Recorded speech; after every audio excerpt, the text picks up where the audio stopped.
आसमान से बरस रही है आग, गर्मी से धधक रही है धरती। उत्तराखंड में क्यों नहीं बुझ रही दावानल की आग? धू धू कर जल रहे बद्रीनाथ के नंद प्रयाग रेंज के जंगल। फल और सब्जी की पैदावार पर पड़ रही है प्रचंड गर्मी की मार। बेतहाशा गर्मी से आसमान छूने लगे फल सब्जियों के दाम। सूरज की तपिश बढ़ने से आसमान से आग बरस रही है। प्रचंड गर्मी से धरती आग की भट्ठी की तरह धधक रही है। पूरा उत्तर भारत भीषण गर्मी और हीट वेव की चपेट में है, तो वहीं उत्तराखंड की हरे भरे जंगल आग से धधक रहे हैं। उत्तराखंड के बद्रीनाथ वन प्रभाग की नंद प्रयाग रेंज के जंगलों में दावानल की आग बुझने का नाम नहीं ले रही। धू धू कर जल रहे जंगल से उठती आग की लपटें और धुएं की गुबार से लोगों की सांस फूलने लगी है। पर्यावरण को भारी नुकसान हो रहा है।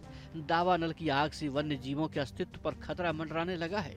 जंगल की धरती जलने से बंजर बनती जा रही है। फसलों को भी भारी नुकसान हो रहा है।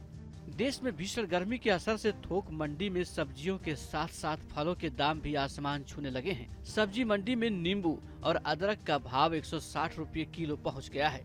गर्मी में फलों की खपत ज्यादा हो जाती है, क्योंकि गर्मी से बचने के लिए लोग फलों के रस का ज्यादा इस्तेमाल करते हैं। प्रचंड गर्मी के चलते फल और सब्जियां काफी तेजी से खराब हो जाती है।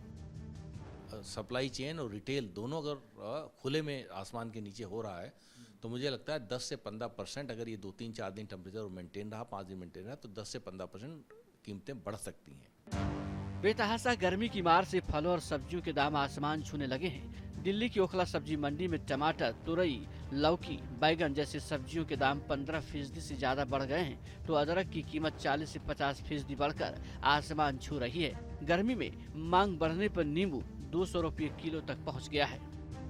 दिल्ली में तापमान करीब 49.9 डिग्री सेल्सियस तक पहुंच गया। कुछ इलाकों में ये तापमान करीब 53 डिग्री सेल्सियस तक पहुंचा है। इससे कहीं ना कहीं सब्जियों के रेट और अनाज के रेट पर फर्क पड़ता हुआ दिखाई दे रहा है। यहाँ तक कि जो लोग काम कर रहे हैं इस क्षेत्र में, खासतौर पे वेजिटेबल्स, हरी सब्जियों की आवक पर भी इसका असर साफ तौर पे दिखाई दे रहा है। आम, केला, खरबूजा, अनार, मौसमी, चीकू जैसे सीजनल फलों पर भी बढ़ती गर्मी का असर साफ दिखाई दे रहा है। दिल्ली के थोक फल और सब्जी मंडी में फलों के दाम 30% तक बढ़ गए हैं। सेब की कीमत तो 350 रुपये किलोग्राम से ऊपर पहुंच गई है। दिल्ली में येलो अलर्ट जारी किया जा चुका है, क्योंकि भीषण गर्मी पड़ रही है। इसका असर न सिर्फ सब्जियों पर, अनाज पर, बल्कि फलों पर भी पड़ता हुआ दिखाई दे रहा है। इस समय हम ओखला मंडी पर मौजूद हैं और आपको दिखा रहे हैं कि फलों की दुकान पर आपको ग्राहकों की संख्या जो पहले कभी दिखाई देती थी, वो दरअसल अब दिखाई नहीं दे रही है। दिल्ली में प्रचंड गर्मी पड़ने से पारा 52 डिग्री सेल्सियस तक को पार कर जा रहा है। भीषण गर्मी के चलते दिल्ली के लोग सब्जी और फल मंडी तो दूर, घर से बाहर तक नहीं निकल पा रहे हैं। सब्जी और फल की दुकान सजाए बैठे कारोबारी खरीदारों का इंतजार कर रहे हैं। अगर जून के महीने में भी गर्मी का सितम जारी रहा तो महंगाई अपने चरम सीमा पर बनी रहेगी। गर्मी से फल और हरी सब्जियों की फसल बर्बाद होने की मार ग्राहकों पर पड़ेगी। सैयद आमिर हुसैन के साथ टीम न्यूज़ नेशन।